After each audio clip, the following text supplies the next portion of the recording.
Bonjour. Bon, ça a été un petit peu dur depuis hier soir.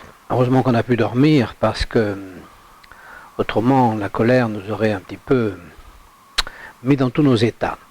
Donc nous nous retrouvons avec un président de la République, le jeune Macron, qui évidemment n'a pas suivi le discours que j'imaginais. Enfin, que je faisais semblant d'imaginer. Il a suivi le discours très conventionnel que l'on supposait bien avant qu'il le dise. Alors le premier point le plus invraisemblable, c'est cette absence totale de respect de la responsabilité. Alors, avant de parler de ce discours et de ses conséquences, quand même peut-être une petite seconde sur ces applaudissements tous les soirs à 20h. Ces applaudissements qui me font un peu penser à « Je suis Charlie », ils sont très ambigus. Les gens applaudissent quoi? Est-ce qu'ils applaudissent la structure hospitalière? Est-ce qu'ils applaudissent l'URSSAF? Est-ce qu'ils applaudissent ce système médical que le monde entier nous envie? Est-ce qu'ils applaudissent ceux qui finalement nous ont mis dans la situation épouvantable dans laquelle on est? Ou est-ce qu'ils applaudissent les quelques-uns qui prennent sur eux pour se battre et contrer la catastrophe générée par cette organisation de la santé? C'est ça qui est un petit peu... Alors on a l'impression, quand on écoute notre président, qu'il récupère un peu pour lui une partie de ces applaudissements. Et d'une manière non ambiguë, la presse, du moins celle que j'ai vue, la presse télévisuelle que j'ai regardée, j'ai bien été obligé pour regarder ce discours, qui a fait passer précédemment au discours, dans les minutes qui ont précédé le discours, tous ces applaudissements qui finalement devenaient des applaudissements du président de la République. Alors ça, cette ambiguïté, je la trouve d'un malsain hors du commun. Parce que dans cette affaire, qu'est-ce qu'il y a? Il y a une masse de gens qui font semblant de gérer la santé, et il y a à côté de ça des sacrifiés, les quelques-uns qui ont prêté le serment d'Hippocrate, ils ne sont pas nombreux dans le système de la santé, ils sont très peu nombreux, et puis d'autres qui sont là, qui sont en première ligne, qui sont très peu nombreux aussi, voilà, donc cet applaudissement, c'est un peu ambigu.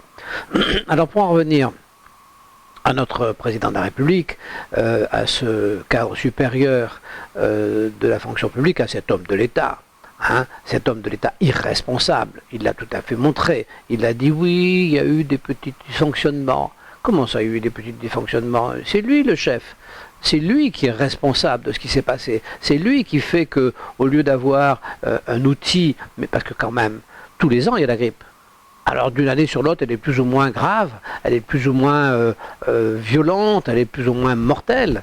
Mais tous les ans, il y a la grippe. Donc il devrait y avoir un système qui tous les ans, puisque c'est tous les ans, c'est récurrent, il devrait y avoir un système qui tous les ans soit apte à affronter cette grippe et éventuellement, même si elle est mutante, et même si elle est tout d'un coup extrêmement dangereuse. Et ce système, on le connaît, il n'est pas compliqué. Il faut avoir des moyens de détecter ceux qui ont la grippe, il faut les isoler et il faut les soigner. Et puis il ne faut pas emmerder le reste de la population. Attendez, c'est une chose invraisemblable. Alors, aujourd'hui, qu'est-ce qui se passe? On nous propose finalement un meurtre économique. Comment voulez-vous qu'on s'en sorte? Alors il y a 5 millions de gens qui vont s'en sortir, c'est les fonctionnaires, bon ceux-là pas de problème. Bon, et ensuite dans ceux qui travaillent, bon il y en a un peu, dans les 20 millions de salariés du privé, il y en a une dizaine qui sont un peu mieux sécurisés que les autres, puisque presque fonctionnalisés, puisque pris dans ces très grosses sociétés de connivence avec le pouvoir public, et leur statut est quasi un statut de fonctionnaire. Mais les autres, ceux qui sont dans les petites et moyennes entreprises, et les travailleurs indépendants, et tous ceux qui dépendent de ces gens-là, ça représente à peu près 15 millions. En gros, avec ceux qui dépendent d'eux, c'est la moitié du pays. Donc il y a la moitié du pays qui va être dans une situation à la fin mai de faillite. Ben, en fait, ce n'est pas eux qui sont en faillite, c'est eux qui supportent la faillite du pays. Et la faillite du pays, on sait qui c'est. On sait qui sont les gens. C'est les 5 millions dont on parle. Les 5 millions qui sont irresponsables, qui peuvent prendre tous les matins des décisions et en étant totalement irresponsables. Alors, dans cette affaire, on a une chose complètement miraculeuse. On a Macron qui fait cadeau de leurs dettes aux pays africains. J'ai beaucoup de respect pour les pays africains. Un peu moins de respect pour les dettes qu'on les a quasiment obligés à avoir pour notre intérêt personnel.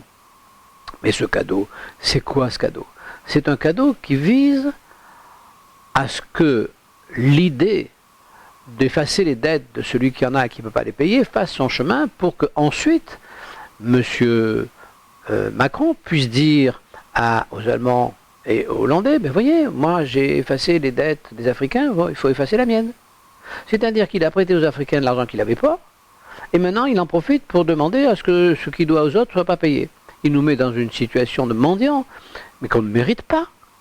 Mais c'est pour tout comme ça. Ces gens irresponsables, moi personnellement, là, moi qui suis en train de vous parler, ils m'ont mis dans cette situation de mendiant irresponsable. Ils ont paralysé tous mes biens, ils ont ruiné toute ma vie, ils ont ruiné toutes mes économies, et aujourd'hui, eh ben, je ne paie pas mes fournisseurs parce que ils m'ont ruiné injustement en me traitant de fraudeur fiscal. Donc je veux dire que si vous voulez, leur irresponsabilité et leur vice, leur malhonnêteté, leur harcèlement, la terreur qu'ils installent, tout ça, ils ne se sentent pas responsables. Vous vous rendez compte? Mais, voyons, parlons de ce confinement. Ce confinement, qui est légitime pour les gens malades, qui d'ailleurs, en règle générale, la plupart, 90%, ou peut-être même 100% des gens malades n'ont pas particulièrement envie de passer leur maladie aux voisins. Donc, en règle générale, ces gens malades, ils essaient de rester chez eux, ils essaient de ne pas contacter, même à l'intérieur de leur propre famille. Une personne n'a envie de coller une maladie à son époux, à son épouse, à son frère, à sa soeur, enfin, personne n'a envie de ça. Alors, ils nous ont mis dans une situation où on ne sait pas si on est malade ou pas, puisqu'on n'a pas le droit de savoir. C'est-à-dire que vous commencez à être un peu enrhumé, vous ne pouvez pas vous précipiter à la pharmacie chercher un test, c'est interdit, on n'en a pas. Bon, donc vous êtes obligé d'être malade sans savoir si vous êtes vraiment malade de cette maladie ou si vous avez une grippe naturelle ou le rhume des foins ou je ne sais pas trop quoi. Bon, donc déjà, première énigme. Donc on vous dit, puisqu'on n'est pas capable, puisqu'on ne vous a pas fourni de tests et puisqu'on n'est pas capable de faire le tri, vous allez être tous enfermés. Très bien.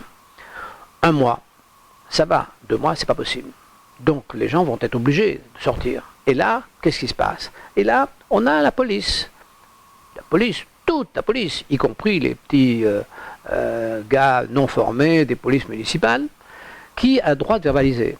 Qui a droit de verbaliser sur des textes qui sont complètement ambigus. C'est-à-dire qu'on ne sait pas exactement où on peut aller, comment on peut y aller. On ne sait pas exactement, dans les cases remplies dans les papiers, il n'y a pas exactement la case que vous voulez. Des fois, vous faites quelque chose qui n'est pas conforme, et alors vous êtes obligé de raconter votre vie. Mais c'est un truc de fou furieux. Mais c'est des milliers, des centaines de milliers de situations absurdes dans lesquelles, eh bien, le pouvoir de l'agent verbalisateur s'impose à vous.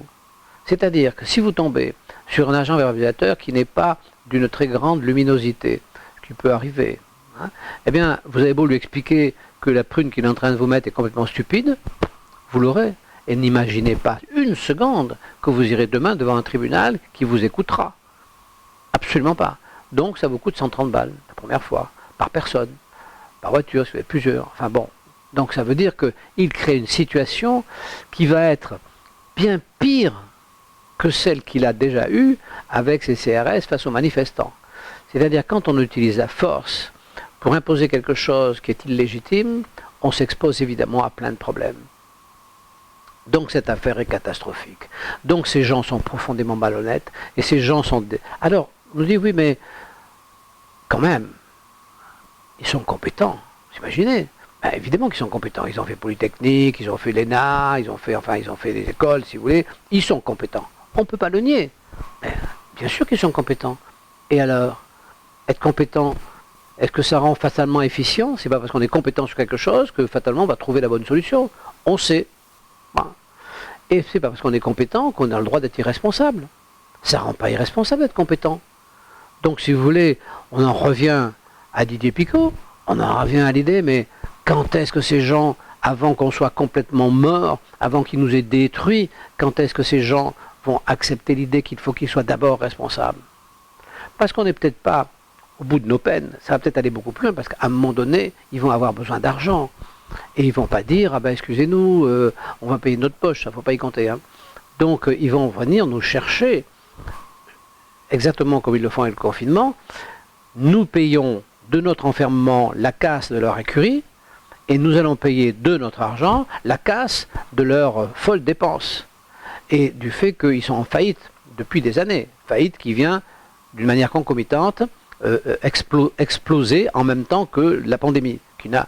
Ça devrait avoir aucun rapport, mais le hasard calendaire fait que ça arrive en même temps. Donc, pour l'instant, ils dissimulent leur faillite derrière la pandémie, mais à un moment donné, cette pandémie va partir, et il restera la faillite. Et cette faillite, il va falloir la payer. Et non seulement il faudra la payer, mais ils l'auront grossi du fait de cette pandémie qu'ils ont mal gérée. C'est-à-dire que non seulement on a la faillite d'hier, qui était là, quand la pandémie est arrivée, mais on aura les conséquences qui s'ajoutent à la faillite, de la catastrophe économique, de la manière dont ils ont réglé cette pandémie.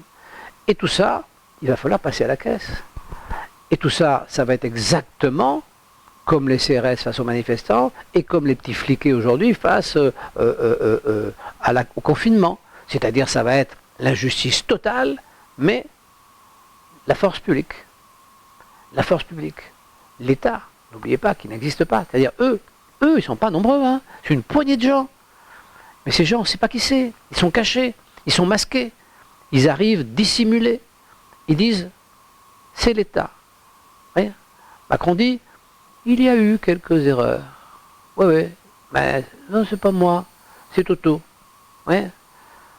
Alors ça, c'est quelque chose d'absolument incroyable. Donc je trouve que la situation est explosive, disons, parce que la moitié du pays en souffrance, ça fait quand même 30 millions de personnes. Vous imaginez, s'il y en a 5 ou 10% qui se mettent vraiment en colère, ça fait du bruit, hein. 30 millions de personnes, ça fait du bruit, 10%. Hein. Ça fait 3 millions.